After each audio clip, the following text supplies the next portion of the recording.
Yo, what's going on, homies? Shichibokai, I'm back for another OPTC video, and in today's video, we're taking a look at one of the new 6+ characters to come to 99.9% of the player base. That is VIVI Becca 6+. Now, they pay-gated this character around Christmas time with the release of Christmas Uta for a cotton candy farm event. It was really fucking weird. And this character, honestly, just didn't really get any significant buffs to warrant putting it behind a paywall. Like, the waifu 6+, I definitely get that. Like, that's an anniversary exclusive Super Evolution. The Luffy, the Super Sugo, like, that was a bit of a weird one for me around anniversary time, but like, this character just made no sense for them to put him behind a paywall. The captain really got a little bit of a buff. You getting the extra 4.5 times attack boost. They boost type effects of 1.35, which I believe was 1.25 initially. They get a bit more healing in their kit as well, which is a little bit nice. And then if you use a special to set the chain multiplier growth rate, you can extend it by 2 turns as well, which is a little bit interesting as well. Obviously, they got a level limit break, so that's the level limit break stuff that I was reading out to you guys there. Plus, their special gets buffed with level limit break,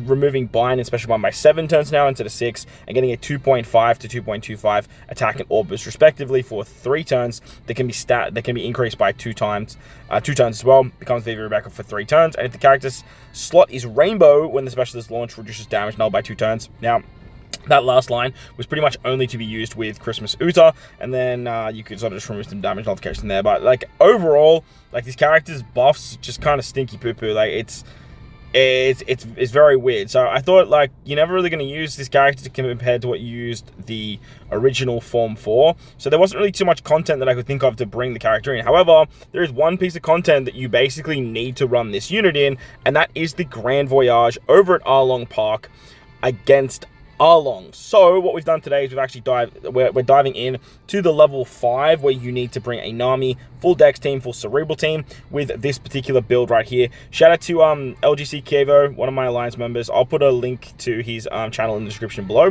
He was the original creator of this team, I believe. It's so fucking good, honestly. Like, I was re-looking at this piece of content because, like, the only place that VIVI Becca V2 was used is this particular fight, and I just remember this being an absolute nightmare of a Grand Voyage. But since bug stalling has been culled, the team that could do it best basically doesn't exist anymore. So I stumbled across Kevo's team, and honestly, it works so damn nicely that if you haven't beaten this content, try this team. It makes life a little bit easier. But hopefully you guys enjoy the video anyway. Bell like button, hit the subscribe button. Make sure to go show Kevo some love. And with that said, let's check out how VIVI Becca V2 performs over in the level 5 Grand Voyage. Alright, so here we go. This is the team. We are utilizing a level 12 Merry Go ship. A lot of people would have prioritized Merry Go. It has 1 turn of bind and despair removal, as well as a ship special that can remove another turn of bind and despair removal. Also, we're using a level limit break 5 Rayleigh friend captain. Notable level limit break 5 for this team is only Nami. Nami's the only character that needs to be level limit break 5, and the rest is basically just sort of stat sticks for extra level ups. But the team has quite a lot of damage. We're using Katakuri and Oven as our captain. They can use their special on turn 1, get a nice chunky HP cut. So that way, Rayleigh is going to be doing a little bit more damage with his buffed captain ability. Because the lower your HP, the more damage Rayleigh's actually doing. Turn 1, you always want to use that Rayleigh special on the back unit there. And then you want to kill the 2 mob units in the front. Because we have that extra conditional buff from Katakuri and Oven, we can easily take out the units in the front without needing to hit perfects. So that way we don't have to worry about the burn. Stereotypically, you would have to use Rayleigh on your team with the Crocker support, because that burn, it's like a 50k. It's a big damage burn. Killing the unit in the back, obviously he does damage, but using Rayleigh there does allow us to tank it a little bit nicer with the buffed damage reduction buff. Onto the second turn, we're going to use the super type of our Katakuri and Oven unit. That's going to give us a nice chunky heal, but it also gives us 3 turns of end of turn damage, which allows us to kill the unit on the next turn that has that very annoying resilience ability without needing the Raizo support on the Hiyori character. That way we can bring the Reiju support to get Cerebrals at 1.75 times attack boost on this particular stage. We have to use Nami to remove the burn and the paralysis anyway. And then we get a full water 1 orbs with Hiyori, removing the despair and the bind as well. With the carryover of the end of turn damage buff, you can kill the resilience unit in the back, and you just have plenty of damage here. The downside to this stage is you actually lose your healing. Another big reason why you want to use the Katakuri and Oven special on the previous turn and not on this turn. So that way you have a nice chunky HP threshold to tank the final stage. When you kill the shark guy, the guy with the Karate Shark Man, he actually does quite a bit of damage, so having the Brook support on Nami allows you to tank that a little bit nicer. As you can see, we swapped with Shanks and Buggy, as well as the VIVI Becca V2 unit, so that way we get the chain multiplicative buff, as well as a little bit of resistance down as well. just allowing us to do a little bit more damage. As you can see, once you kill the Sharkman, he's going to do some damage there.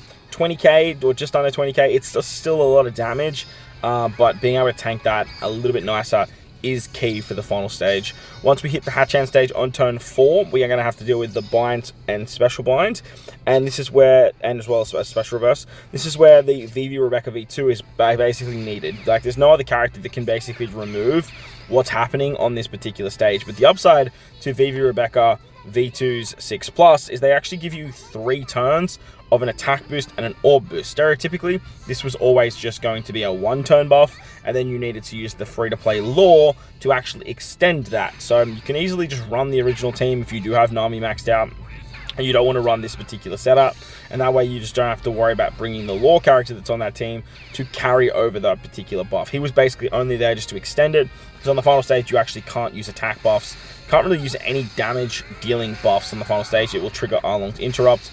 But as you can see, we have that 3-turn attack and the 3-turn orbs. Plenty of damage too. We still have obviously all of the Wano orbs that get super orb locked on that stage as well, so we can keep them on this final stage. Katakuri and Oven do kind of want to have that 10-turn slot bind removal in their potential ability kit, so that way you can keep the Wano orb on them. And when you hit the final stage, you can just use the Shanks and Buggy special to remove the paralysis, attack down, and the despair, thanks to the Yasop support. With this, we basically just need to do enough damage to trigger the Katakuri and Oven captain ability. Their captain ability is going to apply an ignite effect that will bypass full immunity as long as you do over 2 million damage. You do need to tank 30k damage there, so that way you don't die. And once you get to a very low HP threshold, you are going to get the Rayleigh auto trigger. So Rayleigh has an auto trigger ability when you get below 20% HP, I believe it is. So that way you get his orb buff, his chain lock, you have the carryover of the color affinity buff, and you still have the burn.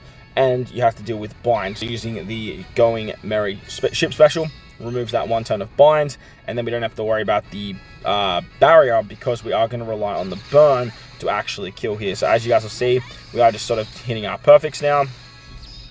Get a full bottle orbs thanks to Rayleigh, and then once Arlong dies, he blows away all your units, puts up that very annoying barrier, but the burn actually triggers before the turn ends. It actually gets the kill and allows you to complete level 5 Grand Voyage over at Arlong Park. So that's going to wrap up the video. Hopefully you guys enjoyed the video.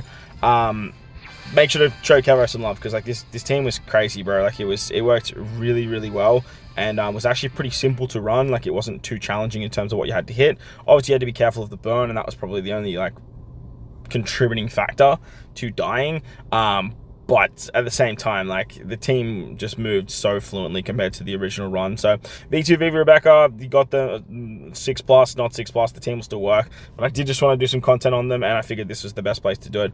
Enjoy the video though, but like button, hit the subscribe button, do all that good stuff. Most importantly, wherever you guys are in this beautiful world, please most enjoy the rest of your day. As always, homies, thank you for watching, and I'll catch you all in the next one. Loads!